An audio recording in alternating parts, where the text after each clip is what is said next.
এই পবিত্র গৃহরে 2024-25 आर्थिक वर्ष निमंते आम सरकार प्रथम बजेट उपस्थापन करने मो पाई अत्यंत आनंद और गौरवर विषय। सप्तदश विधानसभा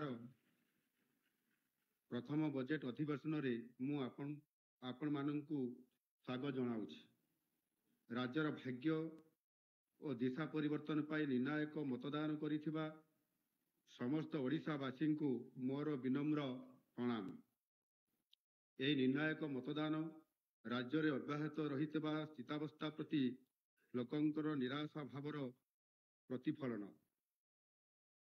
सेमाने बेरोजगार, पर्याप्त मौलिक सुविधा और भित्तिभूमि अभाव, गुणात्मक शिक्षा और स्वास्थ्य सेवार अभाव तथा उदासीन शासन को सहयोग करने प्रस्तुत नथिले। महाप्रभु श्री जगन्नाथ आशीर्वाद सदा सर्वदा आम उपरे रही। आम सरकार माननीय प्रधानमंत्री श्री नरेंद्र मोदी जी दूरदृष्टि संपन्न एवं गतिशील नेतृत्वर मूलमंत्र सबका साथ, सबका विकास, सबका विश्वास एवं सबका प्रयास रे विश्वास करती। अंतर्भुक्तिकरण समस्त उपादान गुड़ी को प्राधान्य देवा आम विकासर आभिमुख्य। आमे सामाजिक अंतर्भुक्तिकरण समाजर सबु वर्ग को गुरुत्व प्रदान सह राज्यर समस्त अंचल सामग्रिक विकास उपर ध्यान केंद्रित करिमु। आम यशस्वी प्रधानमंत्री सर्वदा चारिटी प्रमुख श्रेणी यथा गरीब, महिला, युववर्ग एवं अन्नदाता कृषकों को सर्वाधिक महत्व दे आसिछंती। समाने आवश्यकता, समानंकर आकांक्षा एवं समानंकर कल्याण आमर सर्वोच्च प्राथमिकता। समानंकर जीवन शैली को उन्नततर करिबारे सरकारंकर भूमिका अत्यंत गुरुत्वपूर्ण। समानंकर सशक्तिकरण और कल्याण देश को निश्चय आगू बढ़ाइब। समस्त योग्य लोकों को सुविधा सुजोग निश्चित भाव में प्रदान करने स्वच्छता अवलंबन करा जिवो। उपलब्ध संबल को निरपेक्ष भाव बंटन करा जिवो एवं एथिरे कौनसी भेदभाव और तारतम्य रहिबो नहीं। निर्वाचन इस्ताहार रे आमे ओडिशावासी जीवन में गुणात्मक परिवर्तन आने को प्रतिश्रुति देइथिलु। समस्तंक पई समृद्धिर प्रतिश्रुति देउथबा सामग्रिक विकास प्रति आमर संकल्प और दृष्टिकोण जोगु ओडिशावासी आम उपर आस्था प्रकट करिसंती। आम सरकार एथिपाई आवश्यक समस्त प्रकार पदक्षेप ग्रहण करने को सफल उद्यम जारी रखिबे। प्रशासन एवं जनसाधारण मध्य वस्तुत और नियमगत भाव सृष्टि होइतिबा दूरत्व को हटाई आम सरकार एक सठिक प्रयास आरंभ करिसंती। प्रधानमंत्री श्री नरेंद्र मोदी दूरदृष्टि संपन्न नेतृत्व में ओडिशा को असीम सुजोग प्रदानकारी राज्य में परिणत करी आम परिकल्पित स्वप्न को साकार करने आमर लक्ष्य। ओडिशार अपार सुजोग को उपयोग करी एक विकसित भारत गठन आमर लक्ष्य। यह को हासिल करने आमको एक विकसित ओडिशार परिकल्पना करने को हबो, जहाँ एक उज्जवल भविष्य आवश्यक भित्तिभूमि को पुनर्जीवित करिबो। ओडिया अस्मिता, ओडिया राइज, विश्व वंदिता, विश्व विदित, नुआ परिभाषा, नुआ दिगंत, विकसित ओडिशा, विकसित भारत। सामग्रिक कल्याणर प्रमुख वाहन यथा संस्कृति, संप्रदाय, नागरिक अभिमुखीकरण, जोगाजोग, वाणिज्य एवं जलवायु स्थिरता द्वारा आम ओडिशा को विकास पथरे परिचालित करिवार परिकल्पना करिछु। एपरिक एक विकसित ओडिशा गठन निमित्त पर्याप्त बजेट आवंटन प्रस्ताव रखा जाइछि। बाचस्पति महोदय, आमर प्रसिद्ध ओडिया संस्कृति सम्राट अशोक चिंताधारा को बदली देइथिला, जे कि परवर्ती समय रे भारत उपमहादेश एवं यह बाहर बौद्ध धर्मर ପ୍ରସାର କରିବାରେ ପ୍ରମୁଖ ଭୂମିକା ଗ୍ରହଣ କରିଥିଲେ। ବାର୍ଲି ସହିତ ଆମର ସାମୁଦ୍ରିକ ବାଣିଜ୍ୟ ସମ୍ପର୍କ ସ୍ଥାପନ ଦ୍ୱାରା ଆମେ ବିଶ୍ୱକୁ ଏକ ନୂତନ ଦିଗ ଦେଇ ପାରିଥିଲୁ। ଆମ ଓଡ଼ିଆ ସଂସ୍କୃତି ଓ ପରମ୍ପରାକୁ ନେଇ ଆମ ଭିତରେ ସେହି ଗର୍ବର ଭାବନାକୁ ପୁନର୍ଜୀବିତ କରିବା ସହ ଭବିଷ୍ୟତ ପିଢ଼ିକୁ ସେ ବିଷୟରେ ଅବଗତ କରିବାର ସମୟ ଏବେ ଉପନୀତ। ଉତ୍କଳ ଗୌରବ ମଧୁସୂଦନ ଦାସଙ୍କ ଭାଷାରେ ତ ପୂର୍ବ ପୁରୁଷେ ଜୟ କରିଥିଲେ ଗଙ୍ଗା ଠାରୁ ଗୋଦାବରୀ, ତାଙ୍କରି ଔରସେ ଜନ୍ମ ହୋଇ ତୁହି କେଉଁ ଗୁଣେ ତାଙ୍କୁ ସରି। ଓଡ଼ିଆ ଅସ୍ମିତା ହିଁ ଆମର ପରିଚୟ। ଆମର ମଧୁର ଭାଷା, ସରଳ ଜୀବନଶୈଳୀ, ଉଚ୍ଚକୋଟୀର ସଂସ୍କୃତି, ସ୍ଥାପତ୍ୟ, କଳା, ଐତିହ୍ୟ ଏବଂ ଗୌରବମୟ ଅତୀତ ଏହାର ପରିଚୟ। ମହାପ୍ରଭୁ ଶ୍ରୀ ଜଗନ୍ନାଥଙ୍କର ବିନା ଓଡ଼ିଆ ଜାତିର ପରିଚୟ କଳ୍ପନା କରାଯାଇପାରିବ ନାହିଁ। ଅତଏବ ଓଡ଼ିଆ ଜାତି ତଥା ମହାପ୍ରଭୁଙ୍କର ମର୍ଯ୍ୟାଦା ଓ ଗୌରବ ବଜାୟ ରଖିବା ଆମର ପରମ କର୍ତ୍ତବ୍ୟ। ପ୍ରଥମ କ୍ୟାବିନେଟ ବୈଠକରେ ଆମ ସରକାର ଶ୍ରୀ ଜଗନ୍ନାଥ ମନ୍ଦିର ପ୍ରଶାସନ ପାଇଁ 500 କୋଟି ଟଙ୍କାର ଏକ କର୍ପସ ପାଣ୍ଠି ଗଠନ କରିବା ନିମନ୍ତେ ନିଷ୍ପତ୍ତି ନେଇଥିଲେ। ଆମର ନିଷ୍ପତ୍ତି ଅନୁଯାୟୀ ଆଇନ ବିଭାଗ ଅଧୀନରେ ଥିବା ଏଥିପାଇଁ 500 କୋଟି ଟଙ୍କାର ବଜେଟ ବ୍ୟବସ୍ଥା କରାଯାଇଥିବା ବେଳେ ଓଡ଼ିଆ ଭାଷା, ସାହିତ୍ୟ ଓ ସଂସ୍କୃତି ବିଭାଗ ଅଧୀନରେ ଓଡ଼ିଆ ଅସ୍ମିତା ପାଇଁ 200 କୋଟି ଟଙ୍କାର କର୍ପସ ଫଣ୍ଡ ପାଣ୍ଠି ବ୍ୟବସ୍ଥା ମଧ୍ୟ କରାଯାଇଛି। ଓଡ଼ିଆ ଅସ୍ମିତା କାର୍ଯ୍ୟକାରୀ କରିବା ପାଇଁ ଏକ ଉଚ୍ଚସ୍ତରୀୟ କମିଟି ଗଠନ କରାଯିବ। ବାଚସ୍ପତି ମହୋଦୟ, ସମାଜର ସବୁଠାରୁ ଅବହେଳିତ ନାଗରିକମାନଙ୍କ ନିକଟରେ ବିଭିନ୍ନ ସରକାରୀ ସେବାର ଉପଲବ୍ଧତା ସାର୍ବଜନୀନ ସେବା ପ୍ରଦାନର ଦକ୍ଷତା ଉପରେ ନିର୍ଭରଶୀଳ। ନିରପେକ୍ଷ, ନ୍ୟାୟପୂର୍ଣ୍ଣ ଏବଂ ନ୍ୟାୟସଙ୍ଗତ ଶାସନ ବ୍ୟବସ୍ଥାର ପ୍ରମୁଖ ସ୍ତମ୍ଭ ହେଉଛି ଏକ ଦୃଢ଼ ଅଭିଯୋଗ ସମାଧାନ ବ୍ୟବସ୍ଥା। ସମସ୍ତ ସାର୍ବଜନୀନ ସେବାର ଅଭିଗମ୍ୟତା, ସୁଲଭତା ଏବଂ ଉପଲବ୍ଧତା ରହିଲେ ହିଁ ସମାଜ କଲ୍ୟାଣ ବ୍ୟାପକ, ବିସ୍ତୃତ ଏବଂ ସୁଦୂରପ୍ରସାରୀ ହୋଇପାରିବ। ସମସ୍ତ ଜରୁରୀ ସେବା ଲୋକଙ୍କର ମାନଙ୍କ ନିକଟରେ ପହଞ୍ଚାଇବାର ଆବଶ୍ୟକତା ରହିଛି, ଯାହା ସେମାନଙ୍କର ସହଜ ଜୀବନ ଧାରଣରେ ସହାୟକ ହୋଇପାରିବ। ଲୋକଙ୍କୁ ତୁରନ୍ତ ସେବା ପ୍ରଦାନ ନିମନ୍ତେ ସମଗ୍ର ଗ୍ରାମ ପଞ୍ଚାୟତରୁ ଜିଲ୍ଲା ସଦର ମହକୁମାକୁ ସୁଗମ ଯୋଗାଯୋଗ କନେକ୍ଟିଭିଟି ଉପଲବ୍ଧ କରିବା ଆମ ସରକାରଙ୍କର ସର୍ବୋଚ୍ଚ ପ୍ରାଥମିକତା। ଏହା ବ୍ୟତୀତ ପ୍ରାନ୍ତବର୍ତ୍ତୀ ଅଞ୍ଚଳରେ ଭିତ୍ତିଭୂମିର ଉନ୍ନତିକରଣ ସହ ନୂତନ ଶିଳ୍ପ କରିଡର ନିର୍ମାଣ ଦ୍ୱାରା ଅଧିକ ନିଯୁକ୍ତି ସୁଯୋଗ ସୃଷ୍ଟି ହେବ। ଆମର ଯୁବକ ଯୁବତୀଙ୍କୁ ଭବିଷ୍ୟତ ପାଇଁ ପ୍ରସ୍ତୁତ କରିବା ନିମନ୍ତେ ଆମ ଶିକ୍ଷା ବ୍ୟବସ୍ଥାର ଗୁଣାତ୍ମକ ମାନ ବଢ଼ାଇବାକୁ ପଡ଼ିବ।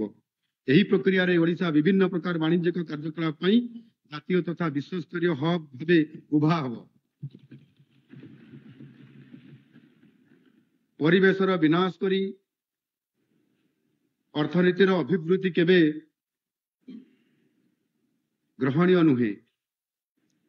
ପ୍ରାକୃତିକ ବିପର୍ଯ୍ୟୟ ଓ କ୍ଷୟକ୍ଷତି ଜନିତ ଅଭିଜ୍ଞତା ଯୋଗୁଁ ଓଡ଼ିଶା ଜଳବାୟୁ ମୁକାବିଲା ଓ ବିପର୍ଯ୍ୟୟ ପରିଚାଳନା କ୍ଷେତ୍ରରେ ଦେଶ ତଥା ସମଗ୍ର ବିଶ୍ୱର ନେତୃତ୍ୱ ନେଇପାରିବ। ଓଡ଼ିଶାର ବିକାଶ ଅର୍ଥନୈତିକ ଦୃଷ୍ଟିକୋଣରୁ ସାଧ୍ୟ, ପରିବେଶଗତ ଭାବେ ସ୍ଥାୟୀ, ସାମାଜିକ ସ୍ତରରେ ଗ୍ରହଣୀୟ ଓ ସାଂସ୍କୃତିକ ଭାବେ ସଶକ୍ତ ହେବା ଉଚିତ। ବାଚସ୍ପତି ମହୋଦୟା, ଏହି ବଜେଟ ରାଜ୍ୟରେ ସାମଗ୍ରିକ ସର୍ବାଙ୍ଗୀନ ବିକାଶର ନୂତନ ଯୁଗକୁ ପ୍ରଜ୍ୱଳିତ କରିବା ପାଇଁ ଏକ ପଦକ୍ଷେପ ହେବ। ଶିଳ୍ପ ଓ ଭିତ୍ତିଭୂମିକୁ ସୁଦୃଢ଼ କରିବା ସହିତ କୃଷି, ସ୍ୱାସ୍ଥ୍ୟ ଓ ଶିକ୍ଷା କ୍ଷେତ୍ରକୁ ପୁନର୍ଜୀବିତ କରିବା ପାଇଁ ଆମେ ପ୍ରତିଶ୍ରୁତିବଦ୍ଧ। ଏହା ଏକ ଲୋକାଭିମୁଖୀ ବଜେଟ ଏବଂ ଆମ ସରକାର ଲୋକମାନଙ୍କୁ ସମାନ ସୁଯୋଗ ପ୍ରଦାନ ସହ କୃଷକ, ଯୁବକ ଏବଂ ଗରିବ ମହିଳାଙ୍କୁ ଜୀବନକୁ ଉଜ୍ଜଳ କରିବା ପାଇଁ ପଦକ୍ଷେପ ଗ୍ରହଣ କରିଛି। ଏକ ଭାଗିଦାରୀ ପ୍ରକ୍ରିୟା ସ୍ୱରୂପ ଆମେ ସମାଜର ବିଭିନ୍ନ ବର୍ଗର ପ୍ରତିନିଧି ତଥା ବିଶେଷଜ୍ଞ ଏବଂ ସାଧାରଣ ଲୋକଙ୍କ ସହିତ ପ୍ରାକ୍ ବଜେଟ ଆଲୋଚନା କରିଥିଲୁ। ବିଭିନ୍ନ ପ୍ରସଙ୍ଗ ଉପରେ ଆମେ ଏହି ବର୍ଷ ବିଭିନ୍ନ ମାଧ୍ୟମରୁ 12,000ରୁ ଅଧିକ ପରାମର୍ଶ ପାଇଛୁ। ବଜେଟ ପ୍ରସ୍ତୁତି ବେଳେ ଆମେ ପରାମର୍ଶ ଗୁଡ଼ିକୁ ଯତ୍ନର ସହ ବିଚାରକୁ ନେଇ ଅନେକ ମତାମତକୁ ବଜେଟରେ ଅନ୍ତର୍ଭୁକ୍ତ ମଧ୍ୟ କରିଛୁ। ବଜେଟ ପ୍ରସ୍ତୁତି ଓ ବିକଶିତ ଓଡ଼ିଶା ଗଠନରେ ନାଗରିକ ମାନଙ୍କର ସହଭାଗିତା ସେମାନଙ୍କର ପ୍ରତି ଆମର ପ୍ରତିବଦ୍ଧତାକୁ ପ୍ରତିଫଳିତ କରୁଛି। ବାଚସ୍ପତି ମହୋଦୟା, 2024-25 ଆର୍ଥିକ ବର୍ଷ ପାଇଁ ଏହି ବାର୍ଷିକ ବଜେଟ ଆମ ସରକାରଙ୍କର ପ୍ରଥମ ବଜେଟ ହୋଇଥିବାରୁ ओडिशा को एक विकसित राज्य रे परिणत करने दिगरे यह एक गुरुत्वपूर्ण पदक्षेप। 2036 रे ओडिशा राज्य गठन 100 वर्ष पूर्ति हेबो। तेणु आगामी दशंधि आम एक गुरुत्वपूर्ण समय एवं यही दशंधि रे आम विकसित ओडिशार स्वप्न को साकार करने उद्देश्य अर्थनीतिर उच्च अभिवृद्धि रणनीति प्रस्तुत करिछु। एबे मु एही अवसर रे आम सरकारंकर प्रथम बजेट रे राज्यर सामग्रिक विकास पाई उद्दिष्ट 10टी स्तंभ को पवित्र गृह सम्मुख रे उपस्थापन करने को जाउछि। प्रथम अन्नदाता जाको कि कृषक कहा जाउछि। द्वितीय रे नारी शक्ति, तापर सामाजिक न्याय, उत्तम स्वास्थ्य सेवा और शिक्षा व्यवस्था, सावलील जीवन यापन, मौलिक नागरिक सुविधा, विकसित गाँ, विकसित सहर, विकसित ओडिशा, शिल्प, रोजगार और कर्म नियुक्ति, ओडिया अस्मिता और जगन्नाथ संस्कृति, लोकों पाई सरकार।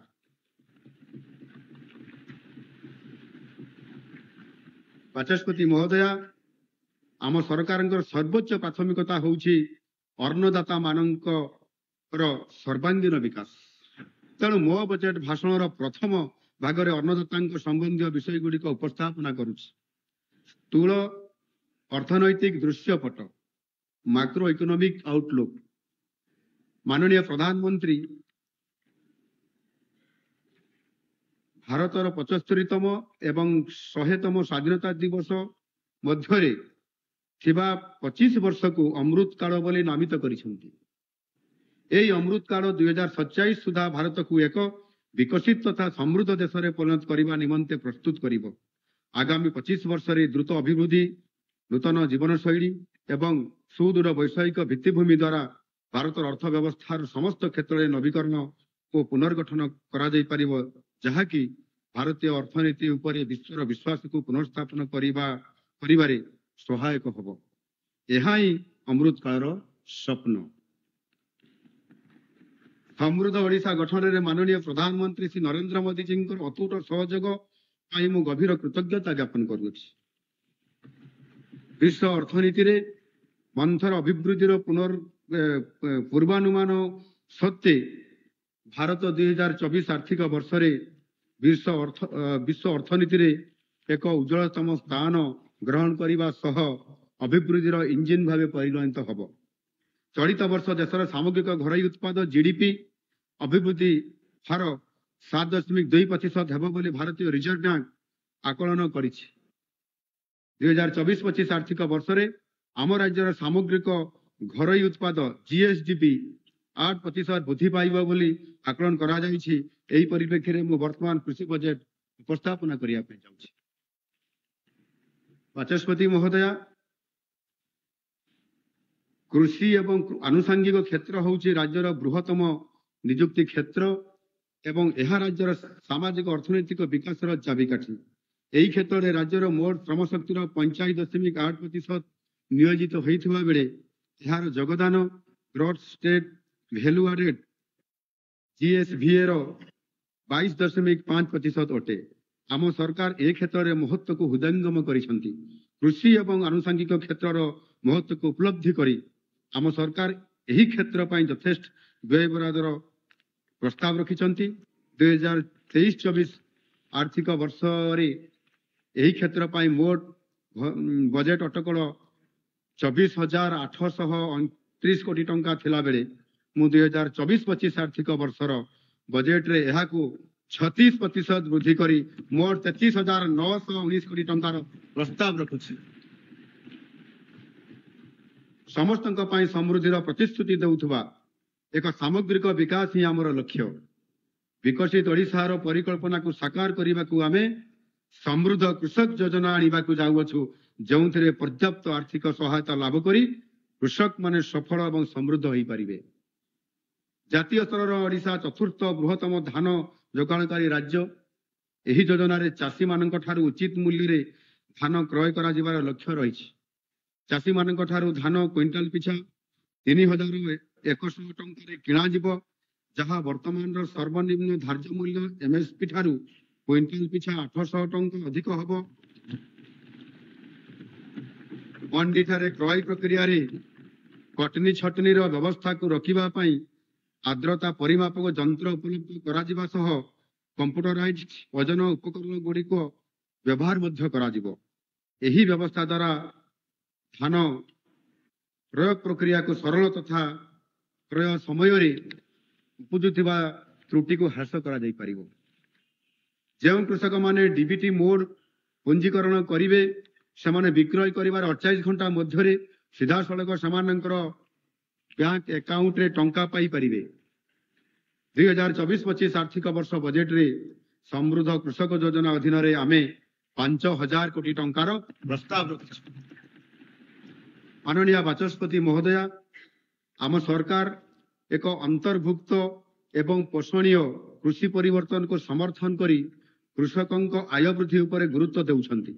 ଭାରତ ସରକାରଙ୍କ ନିର୍ଦ୍ଦେଶାବଳୀ ଅନୁଯାୟୀ ପିଏମ୍ କିଷାନ ଯୋଜନା ଅଧୀନରେ ଆର୍ଥିକ ସହାୟତା ପାଇବା ପାଇଁ ଚାଷୀମାନଙ୍କ ନାମରେ ଥିବା ନିଜସ୍ୱ ଜମିର ପରିମାଣକୁ ଆଧାର ନକରି ରାଜ୍ୟର ଉଭୟ ଗ୍ରାମ୍ୟ ଏବଂ ସହରାଞ୍ଚଳର ଚାଷୀମାନଙ୍କୁ ଅନ୍ତର୍ଭୁକ୍ତ କରିବା ପାଇଁ ଆମେ ପଦକ୍ଷେପ ଗ୍ରହଣ କରିଛୁ। କୃଷକମାନଙ୍କର ଆୟକୁ ଆହୁରି ତ୍ୱରାନ୍ୱିତ କରିବା ପାଇଁ ଆମେ ସିଏମ୍ କିଷାନ ଯୋଜନା ଅଧୀନରେ ଅତିରିକ୍ତ ଟପ୍ ପ୍ରଦାନ କରିବୁ। 2024-25 ଆର୍ଥିକ ବର୍ଷ ପାଇଁ ଏହି ଯୋଜନାରେ 1,935 କୋଟି ଟଙ୍କାର ବ୍ୟୟ ବରାଦ କରାଯାଇଛି।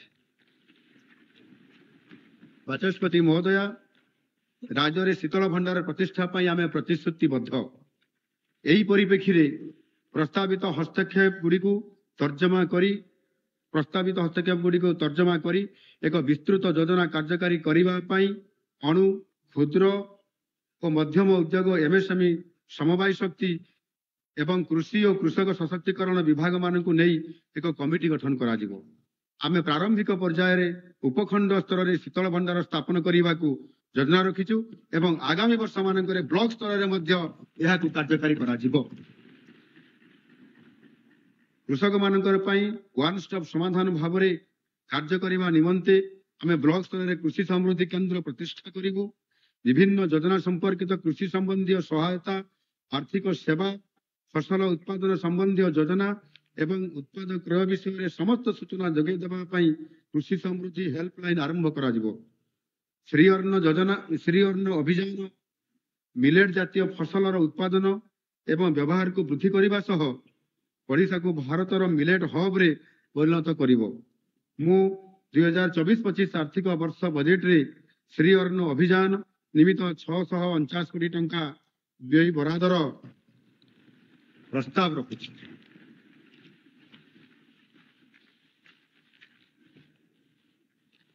ଏହାଦ୍ୱାରା ଆଦିବାସୀ ଅଞ୍ଚଳରେ ମିଲେଟ୍ ଚାଷୀମାନଙ୍କୁ ପ୍ରୋତ୍ସାହନ ମିଳିବ। ପ୍ରଥମେ ରାଜ୍ୟ ଭିତରେ ମିଲେଟ୍ର ଚାହିଦା ସୃଷ୍ଟି ନିମନ୍ତେ ଏକ ସୁଦୃଢ଼ ଯୋଗାଣ ପ୍ରଣାଳୀ ସୃଷ୍ଟି କରିବା ସହ ଏହାର ରପ୍ତାନି ଉତ୍ପାଦନକୁ ଦ୍ୱିଗୁଣିତ କରାଯିବ। 40% ରିହାତି ବ୍ୟବସ୍ଥା ମିଲେଟ୍ ପ୍ରକ୍ରିୟାକରଣ ପ୍ଲାଣ୍ଟ ସ୍ଥାପନ ପାଇଁ ପ୍ରୋତ୍ସାହନ ଦେବା ସହ ସରକାରୀ କ୍ୟାଣ୍ଟିନ୍, ସ୍କୁଲ ଓ ଅନୁଷ୍ଠାନକୁ ମିଲେଟ୍ ଯୋଗାଇ ପୁଷ୍ଟିହୀନତାର ସଫଳ ମୁକାବିଲା କରିବାରେ ସହାୟକ ହେବ। ଏହାଛଡ଼ା ଓଡ଼ିଶାରେ କପା ଉତ୍ପାଦନକୁ ପ୍ରୋତ୍ସାହିତ କରିବା ପାଇଁ କପା ଶିଳ୍ପର ସୁଦୃଢ଼ୀକରଣ ଓ ସ୍ଥାନୀୟ ମଣ୍ଡି ମାଧ୍ୟମରେ ଏହାର କ୍ରୟ ପ୍ରକ୍ରିୟାକୁ ସୁବ୍ୟବସ୍ଥିତ କରାଯିବ।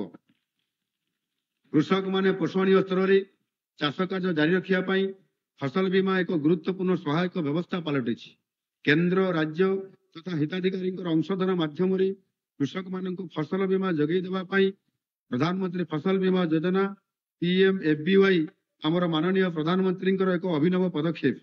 ଆହୁରି ମଧ୍ୟ ଚାଷୀଙ୍କ ଉପରେ ପଡୁଥିବା ଭାର ହ୍ରାସ କରିବାକୁ 2 ହେକ୍ଟର ପିଛା ଥିବା କୃଷକଙ୍କର ଅଂଶଧନର ପ୍ରିମିୟମ ରାଜ୍ୟ ସରକାର ବହନ କରୁଛନ୍ତି ଏବଂ ପ୍ରତି ଚାଷୀଙ୍କର ନାମ ଲେଖାକୁ ମାନ୍ୟତା ଦେବା ପାଇଁ ସେମାନଙ୍କ ଠାରୁ ଆବେଦନ ପିଛା ମାତ୍ର 1 ଟଙ୍କା ଟୋକନ ଆକାରରେ ଗ୍ରହଣ କରାଯାଉଛି।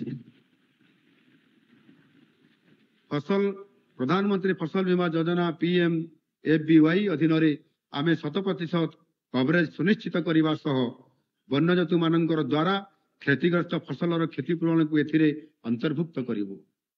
କୃଷକମାନଙ୍କର ଆୟ ଏବଂ ଜୀବିକା ହାନିରେ ଭରଣା ନିମନ୍ତେ ତ୍ୱରିତ ସହାୟତା ଓ ପର୍ଯ୍ୟାପ୍ତ କ୍ଷତିପୂରଣ ପ୍ରଦାନ ପାଇଁ ପ୍ରଧାନମନ୍ତ୍ରୀ ଫସଲ ବୀମା ଯୋଜନା ଅଧୀନରେ 600 କୋଟି ଟଙ୍କାର ପ୍ରସ୍ତାବ ରହିଛି। ଜୈବିକ ଚାଷକୁ ପ୍ରୋତ୍ସାହିତ କରିବା ପାଇଁ ओडिशा बलभद्र जैविक चाष मिशन आरंभ कराଯାଇଛି। ଏହି ମିଶନ ଅଧୀନରେ କନ୍ଧମାଳ ଏବଂ ସଇମାନ ଅଞ୍ଚଳ ମାଲକାନଗିରିରେ ସମ୍ପୂର୍ଣ୍ଣ ରାସାୟନିକ ମୁକ୍ତ ପ୍ରାକୃତିକ ଚାଷକୁ ପ୍ରୋତ୍ସାହିତ କରାଯିବ।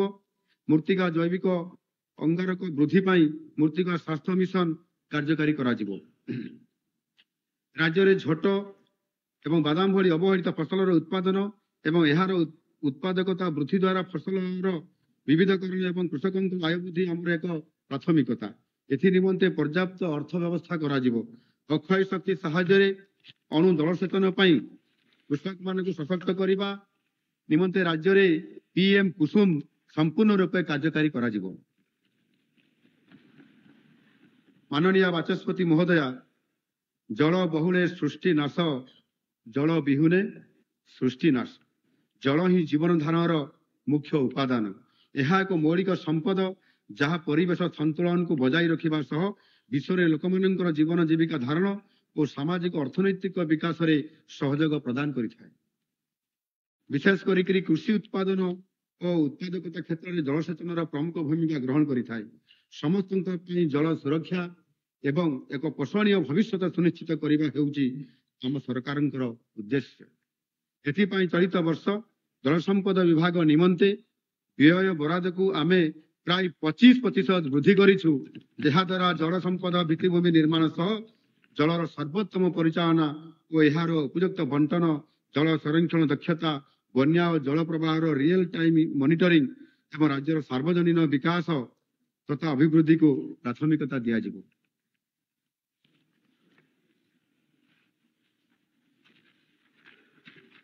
ବାଚସ୍ପତି ମହୋଦୟା, ରାଜ୍ୟର ସମସ୍ତ ଚାଷୀଙ୍କୁ ଯେପରି ଜଳସେଚନ ସୁବିଧା ମିଳିପାରିବ ତାହା ସୁନିଶ୍ଚିତ କରାଯିବ। ଚାଷୀମାନଙ୍କର ଆବଶ୍ୟକତାକୁ ପୂରଣ କରିବା ପାଇଁ ଚଳିତ ଆର୍ଥିକ ବର୍ଷରେ ନବରଙ୍ଗପୁର ଉଠା ଜଳସେଚନ ପ୍ରକଳ୍ପ, ନବରଙ୍ଗପୁର ଜିଲ୍ଲାର ତୁରୀ ଗୁଣ୍ଟା ଜଳସେଚନ ପ୍ରକଳ୍ପ, ସୁବର୍ଣ୍ଣରେଖା ଜଳସେଚନ ପ୍ରକଳ୍ପ, ମୟୂରଭଞ୍ଜ ଜିଲ୍ଲାର ଦ୍ୱିତୀୟ ପର୍ଯ୍ୟାୟ ଫେଜ୍ 2 ପ୍ରକଳ୍ପ, ମୟୂରଭଞ୍ଜ ଜିଲ୍ଲାର ଖଇରୀ ବନ୍ଧନ ବ୍ୟାରେଜ ପ୍ରକଳ୍ପ, ସାନ୍ଦୁଲ ବ୍ୟାରେଜ ପ୍ରକଳ୍ପର UGPL ବଣ୍ଟନ ବ୍ୟବସ୍ଥା, ଗଜପତି ଜିଲ୍ଲାର ଛେଡ଼ିଗଡ଼ ଡ୍ୟାମ, ଗଜପତି ଜିଲ୍ଲାର ନୂଆଗାଁ ବ୍ୟାରେଜ ପ୍ରକଳ୍ପ, ଗଞ୍ଜାମ ଜିଲ୍ଲାର ଜାନିଭିଲି ବ୍ୟାରେଜ ପ୍ରକଳ୍ପ, ମୟୂରଭଞ୍ଜ ଜିଲ୍ଲାର ସୋନୋ ଓ ବାଙ୍କତିରା ବ୍ୟାରେଜ ପ୍ରକଳ୍ପ, ହାଡୁଆ ଜଳସେଚନ ପ୍ରକଳ୍ପର ହାଡୁଆ ଡ୍ୟାମ ଓ UGPL ବିତରଣ ବ୍ୟବସ୍ଥା ଭଳି ବୃହତ ଓ ମଧ୍ୟମ ଜଳସେଚନ ପ୍ରକଳ୍ପ ଗୁଡ଼ିକୁ କାର୍ଯ୍ୟକାରୀ କରିବା ନିମିତ୍ତ କାମ ହାତକୁ ନିଆଯାଇଛି। ଏଥି ନିମନ୍ତେ ବଜେଟରେ ମୋଟ 3,352 କୋଟି ଟଙ୍କାର ବ୍ୟୟ ବରାଦ କରାଯାଇଛି। ଜଳର କ୍ରମାଗତ ଚାହିଦାକୁ ପୂରଣ କରିବା ପାଇଁ ନୟାଗଡ଼ ଜିଲ୍ଲାର ବୃତଙ୍ଗ ଜଳସେଚନ ପ୍ରକଳ୍ପ, ଗଞ୍ଜାମ ଜିଲ୍ଲାର ପିପଳପଙ୍କ ଡ୍ୟାମ ପ୍ରକଳ୍ପ, ବଲାଙ୍ଗୀର ଜିଲ୍ଲାର ଉପରଲାନ୍ଥ ମଧ୍ୟମ ଜଳସେଚନ ପ୍ରକଳ୍ପ, ଅନୁଗୁଳ ଜିଲ୍ଲାର ସମାକଇ ବ୍ୟାରେଜ ପ୍ରକଳ୍ପ, ବରଗଡ଼ ଜିଲ୍ଲାର 3ଟି ଓ ନୂଆପଡ଼ା ଜିଲ୍ଲାର 7ଟି ବୃହତ ଉଠା ଜଳସେଚନ ପ୍ରକଳ୍ପ, କଳାହାଣ୍ଡି ଜିଲ୍ଲାର 3ଟି ଓ ନୂଆପଡ଼ା ଜିଲ୍ଲାର 2ଟି MIP, କଳାହାଣ୍ଡି, ବଲାଙ୍ଗୀର, ବରଗଡ଼ ଓ ନୂଆଗଡ଼ା ଜିଲ୍ଲାର 365ଟି ଗୋଷ୍ଠୀ ଉଠା ଜଳସେଚନ ପ୍ରକଳ୍ପ ଓ 11,886ଟି ଗଭୀର ନଳକୂପ ଭଳି ନୂତନ ଜଳସେଚନ ପ୍ରକଳ୍ପ ଗୁଡ଼ିକୁ ଆରମ୍ଭ କରିବା ପାଇଁ ପ୍ରକ୍ରିୟା ତ୍ୱରାନ୍ୱିତ କରାଯାଇଛି। ବାଚସ୍ପତି ମହୋଦୟା, ଜଳ ସମ୍ପଦର ବିକାଶ କେବଳ ଜଳ ଯୋଗାଣ ବୃଦ୍ଧି କରିବା ପାଇଁ ନୁହେଁ, ବରଂ ଜଳବାୟୁ ପରିବର୍ତ୍ତନ, ଜନସଂଖ୍ୟା ବୃଦ୍ଧି, ପ୍ରଦୂଷଣ ଏବଂ ଦିନକୁ ଦିନ ବଢୁଥିବା ଜଳର ଚାହିଦା ଭଳି ଆହ୍ୱାନର ମୁକାବିଲା କରି ଏଥିରେ ସ୍ଥାୟିତ୍ୱ, ସମାନତା ଏବଂ ସ୍ଥିରତା ସୁନିଶ୍ଚିତ କରିବାରେ ମଧ୍ୟ ଏହା ଗୁରୁତ୍ୱପୂର୍ଣ୍ଣ ଭୂମିକା ଗ୍ରହଣ କରିଥାଏ। ସମସ୍ତଙ୍କ ପାଇଁ ପର୍ଯ୍ୟାପ୍ତ ଜଳ ସୁରକ୍ଷିତ ରଖି ଏକ ସ୍ଥାୟୀ ଭବିଷ୍ୟତ ଗଢ଼ି ତୋଳିବା ଦିଗରେ ଆମେ ଉଲ୍ଲେଖନୀୟ ପଦକ୍ଷେପ ନେଉଛୁ। ଚଳିତ ବର୍ଷର ବଜେଟରେ କୃଷି, ଶିଳ୍ପ, ଘରୋଇ ବ୍ୟବହାର, ବନ୍ୟା ସୁରକ୍ଷା, ଶକ୍ତି ଉତ୍ପାଦନ ଏବଂ ପରିବେଶ ସମେତ ବିଭିନ୍ନ ଉଦ୍ଦେଶ୍ୟରେ ଜଳ ଉପଯୋଗ, ବଣ୍ଟନର ଏବଂ ପରିଚାଳନା ପାଇଁ ବ୍ୟାପକ କାର୍ଯ୍ୟକଳାପ ଅନ୍ତର୍ଭୁକ୍ତ ରହିଛି। ହୀରାକୁଦ ଜଳସେଚାଞ୍ଚଳ 60 ବର୍ଷ ପୂର୍ବେ ତିଆରି ହୋଇଥିଲା। ହୀରାକୁଦର ମୁଖ୍ୟ ବିତରଣକାରୀ ସ୍ରୋତ ଗୁଡ଼ିକରୁ ତଥା ଶାଖା ନଦୀ ଗୁଡ଼ିକରୁ ବାହାରିଥିବା କିଛି ନାଳି ଏବେ ଜରାଜୀର୍ଣ୍ଣ ଅବସ୍ଥାରେ ଅଛି। ଏଗୁଡ଼ିକର ମରାମତି କରି କାର୍ଯ୍ୟକ୍ଷମ କରିବା ସହ ଜଳ ବଣ୍ଟନରେ ଦକ୍ଷତା ଓ ସମତା ଆଣିବା ନିମନ୍ତେ ଆଉଟଲେଟ ବାହାର ଥିବା ଜଳସ୍ରୋତ ଗୁଡ଼ିକୁ ବଜାୟ ରଖିବାକୁ ଆମେ ଯୋଜନା କରିଛୁ। ଏହା ମଧ୍ୟ କୃଷକମାନଙ୍କର ଦୀର୍ଘ ଦିନର ଦାବି ଥିଲା। ଡ୍ୟାମ, ବ୍ୟାରେଜ ଏବଂ ଇନଷ୍ଟ୍ରିମ୍ ଷ୍ଟୋରେଜ ଷ୍ଟ୍ରକ୍ଚର ଗୁଡ଼ିକରେ ଆବଶ୍ୟକୀୟ ବୈଷୟିକ ଉନ୍ନତି ଆଣି ଏହାର ଗେଟ୍କୁ ସିଧା ନିୟନ୍ତ୍ରଣ ଗୃହ କିମ୍ବା କାର୍ଯ୍ୟାଳୟରୁ ପରିଚାଳନା କରିବା ପାଇଁ ବଜେଟରେ ପ୍ରାଥମିକତା ଦିଆଯାଇଛି। ଏହି ବ୍ୟବସ୍ଥା ଅତିରିକ୍ତ ବନ୍ୟା ଜଳକୁ ଠିକ୍ ସମୟରେ ନିଷ୍କାସନ କରିବାରେ ସହାୟକ ହେବ। ଜଳର ସଂରକ୍ଷଣ ତଥା ଉପଯୁକ୍ତକୁ ସୁଦୃଢ଼ କରିବା ପାଇଁ ଆମ ସରକାର ଗେଟ୍ ବିହୀନ ଡ୍ୟାମ ଗୁଡ଼ିକରେ ସ୍ୱୟଂଚାଳିତ ଗେଟ୍ ଯୋଗାଇବା ଉପରେ ଗୁରୁତ୍ୱ ଆରୋପ କରିଛନ୍ତି। ଆମର ଚିହ୍ନିତ ପ୍ରାଥମିକତା ଅନୁଯାୟୀ ମହାନଦୀର ନବୀକରଣ ପାଇଁ ଏକ ବୈଷୟିକ କମିଟି ଗଠନ କରାଯାଇଛି। ବାଚସ୍ପତି ମହୋଦୟା, 200 କୋଟି ଟଙ୍କା ବ୍ୟୟରେ ପର୍ଯ୍ୟାପ୍ତ ପୁରୁଣା ଡ୍ୟାମ ଗୁଡ଼ିକର ନିରନ୍ତର ତଦାରଖ ଏବଂ ରକ୍ଷଣାବେକ୍ଷଣ ପାଇଁ ଡ୍ୟାମ ସୁରକ୍ଷା ଏବଂ ଉନ୍ନତିକରଣ ଯୋଜନାକୁ 2024-25ରୁ 2028-29 ପର୍ଯ୍ୟନ୍ତ କାର୍ଯ୍ୟକାରୀ କରିବା ପାଇଁ ଆମେ ଲକ୍ଷ୍ୟ ରଖିଛୁ। ଚଳିତ ଆର୍ଥିକ ବର୍ଷରେ 2,28,685 ହେକ୍ଟର ଆୟକଟ ଅଞ୍ଚଳକୁ ସେଚାଧୀନ କରିବାକୁ ଲକ୍ଷ୍ୟ ରଖାଯାଇଛି। ଆମେ ବ୍ୟାପକ ବନ୍ୟା ନିୟନ୍ତ୍ରଣ ଓ ପରିଚାଳନା ପାଇଁ 710 କୋଟି ଟଙ୍କା ବ୍ୟୟବରାଦ ପ୍ରସ୍ତାବ ରଖିଛୁ। ବନ୍ୟା ପ୍ରବଣ ଜିଲ୍ଲାଗୁଡ଼ିକରେ ସାମଗ୍ରିକ ବନ୍ୟା ପରିଚାଳନା, ବିପର୍ଯ୍ୟୟ ପ୍ରତିରୋଧୀ ଲୁଣିବନ୍ଧ ନିର୍ମାଣ କରି ଉପକୂଳ ଅଞ୍ଚଳର ଚିରସ୍ଥାୟୀ ସୁରକ୍ଷା, ବନ୍ୟାବନ୍ଧର ଉଚ୍ଚତା ବୃଦ୍ଧି ଓ ଦୃଢ଼ୀକରଣ, ଜିଓ ୱାଟରର ବନ୍ୟା ପୂର୍ବାବହନ ମଡେଲକୁ କାର୍ଯ୍ୟକ୍ଷମ କରିବା ପାଇଁ ଏକ ନୀତି ପ୍ରସ୍ତୁତ କରାଯାଉଛି। ବନ୍ୟା ନିୟନ୍ତ୍ରଣ ଏବଂ ପରିଚାଳନା ନୀତି ପ୍ରସ୍ତୁତ ପାଇଁ ଏକ ବୈଷୟିକ କମିଟି ମଧ୍ୟ ଗଠନ କରାଯାଇଛି। ମାନନୀୟ ବାଚସ୍ପତି ମହୋଦୟା, ଭୂପୃଷ୍ଠ ଜଳର ସଂରକ୍ଷଣ ଏବଂ ଭୂତଳ ଜଳର ପୁନର୍ଭରଣ ଦ୍ୱାରା ଚିରସ୍ଥାୟୀ ଜଳସେଚନ ଓ ପରିବେଶ ସନ୍ତୁଳନ ସୁନିଶ୍ଚିତ ହୋଇଥାଏ। ଜଳ ସଂରକ୍ଷଣ ପାଇଁ ତ୍ୱରିତ ଉଦ୍ୟମ ସ୍ୱରୂପ ଇନଷ୍ଟ୍ରିମ୍ ଷ୍ଟୋରେଜ ଷ୍ଟ୍ରକ୍ଚର, ଡ୍ୟାମ ଓ ବ୍ୟାରେଜ ନିର୍ମାଣ ତଥା ସବୁ ବିଭାଗ ମାନଙ୍କରେ ସାମଗ୍ରିକ ଜଳାଶୟ ପରିଚାଳନା କାର୍ଯ୍ୟକୁ ସର୍ବାଧିକ ଗୁରୁତ୍ୱ ଦିଆଯାଉଛି। ଏହି ପ୍ରକଳ୍ପ ଗୁଡ଼ିକୁ ଆଗେଇ ନେବା ପାଇଁ ଇନଷ୍ଟ୍ରିମ୍ ଷ୍ଟୋରେଜ ଷ୍ଟ୍ରକ୍ଚର ଯୋଜନା ଅଧୀନରେ 2024-25 ଆର୍ଥିକ ବର୍ଷ ପାଇଁ 814 କୋଟି ଟଙ୍କାର ପ୍ରସ୍ତାବ ରଖାଯାଇଛି। ବାଚସ୍ପତି ମହୋଦୟା, ପାର୍ବତୀଗିରି ବୃହତ ଉଠା ଜଳସେଚନ ପ୍ରକଳ୍ପ ଜରିଆରେ ଖରିଫ ଋତୁରେ ଜଳସେଚନ ପାଇଁ ଉପରମୁଣ୍ଡ ଅଞ୍ଚଳ ଚାଷୀଙ୍କର ଦାବିକୁ ଦୃଷ୍ଟିରେ ରଖି ବଜେଟରେ ଏଥିପାଇଁ 1,125 କୋଟି ଟଙ୍କାର ପ୍ରସ୍ତାବ ରହିଛି। ବୃହତ ଓ ମଧ୍ୟମ ଜଳସେଚନ ବ୍ୟତୀତ କ୍ଷୁଦ୍ର ଜଳସେଚନର ମଧ୍ୟ ଜଳ ସଂରକ୍ଷଣ ଏବଂ ସପ୍ଲିମେଣ୍ଟାରୀ ଜଳସେଚନରେ ଗୁରୁତ୍ୱପୂର୍ଣ୍ଣ ଭୂମିକା ରହିଥାଏ। 2024-25 ଆର୍ଥିକ ବର୍ଷରେ ଜଳ ସଂରକ୍ଷଣ ଏବଂ ପୋଖରୀ ଓ MIP ଗୁଡ଼ିକର ଉନ୍ନତି ଆଣିବା ପାଇଁ ମୁଖ୍ୟମନ୍ତ୍ରୀ ଆଳିବନ୍ଧ ତିଆରି ଯୋଜନା ଅଧୀନରେ କ୍ଷୁଦ୍ର ଝରଣା ଓ ନାଳର ଚେକ୍ ଡ୍ୟାମ ନିର୍ମାଣ କରି ଚାଷ ଜମିର ଶେଷ ମୁଣ୍ଡ ପର୍ଯ୍ୟନ୍ତ ଜଳସେଚନ ସୁନିଶ୍ଚିତ କରିବା ନିମନ୍ତେ 400 କୋଟି ଟଙ୍କାର ବ୍ୟୟବରାଦ କରାଯାଇଛି।